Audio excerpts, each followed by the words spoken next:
You've heard of unconditional love, but have you heard of the secret to unconditional happiness and allowing more into your life? More wealth, more success, and more love. More freedom in your life right now. Welcome to the Happy Bar with Israel Savage.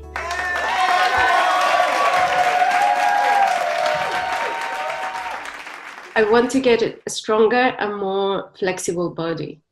And what desire level did you give that? Desire 8 and belief 5. Okay. All right, great. And so the desire was an 8.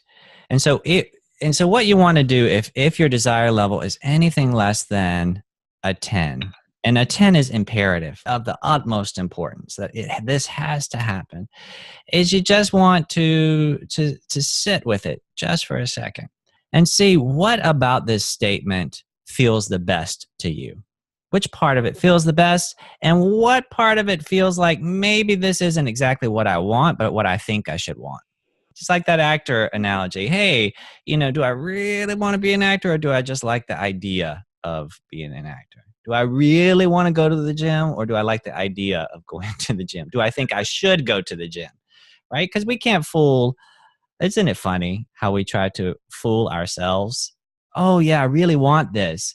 Meanwhile, inside you're screaming, no, I don't. Your emotions are saying, no, I don't want this. But with our words, we're so convinced. We try to convince other people. We try to convince ourselves as if we don't know what we really want on an emotional level and what we don't. And so when you sit and you started to laugh, when you sit and with that statement, what part of it, if any, feels like, okay, yes, if I took away everything else, this is what I can feel good about, the best about? Is there any part of it that you feel like, okay, yes, I really want this?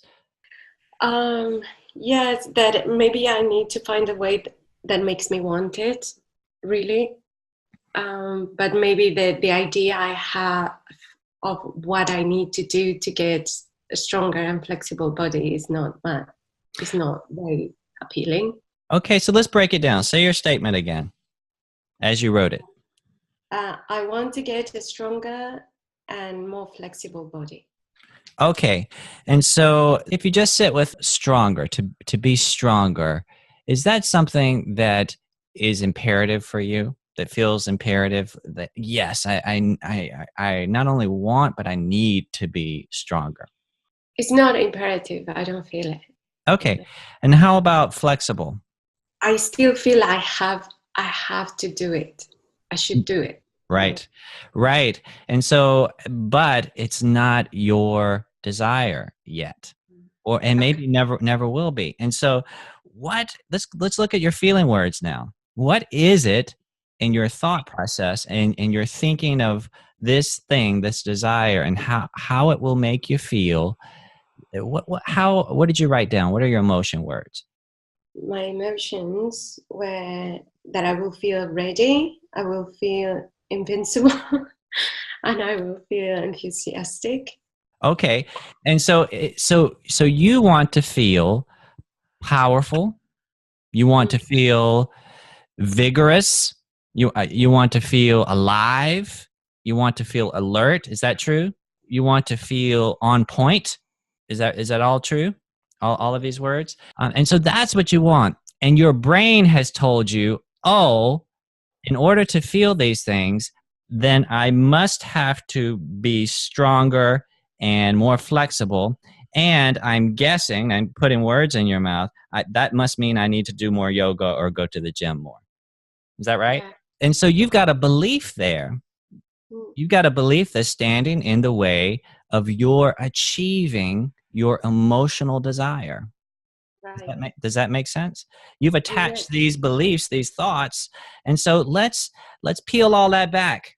All right, pick the feeling words that are the most in alignment with what you want. You want to be powerful. You want to be alert. You want to be engaged. You want to feel energized. You want to be energized. You want to be in the flow. Which one of these words appeals the most to you? Yes, to be engaged and like ready and on point. To be engaged and ready and on point. Okay, can we have that be our desire? That I want to feel ready.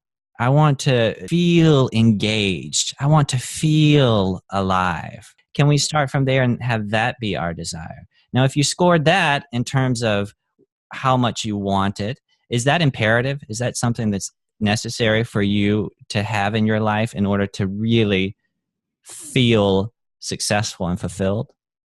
Yeah. Okay. All right, good. And so that's your desire. And what we've done, we've gone from being in a place that's very specific and we've zoomed out to something more general, right? You see this in our improvisation scenes when we improvise. Sometimes people will come out right off the bat, and sometimes people are taught to do this in certain styles of improvisation. Hi, yes, you're my mother, and here we are, and we're having a spat, and I just got home from work, and you're just all on my case again, and so I'm going to throw this letter that you gave me away, and there you go. And we fill in all these details too soon before we give ourselves a chance to line up with it emotionally and sync up with it. And it's the same in life. And so whenever you're feeling like your desire or belief are out of step, sometimes you can just get a little more general with what you're looking at. All right. And so I would say that's your desire. Now, how will you accomplish that desire? That's the discovery. And isn't it more exciting to be in a place of discovery than, oh, I got to do yoga? Because when you've lined up with what your desire truly is, it doesn't feel like dread or work. It feels wonderful. It feels invigorating. And so that in and of itself, that not being a 10 is a sure sign that there is a little wobble there. And wasn't it easy to figure out that wobble? It was all right there, and it all came from you. And so that's your desire.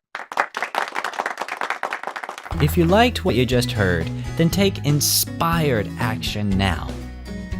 That's right, act while you are feeling good. And build on your momentum. Schedule your free discovery call with me at INstudios-nyc.com/happy bar.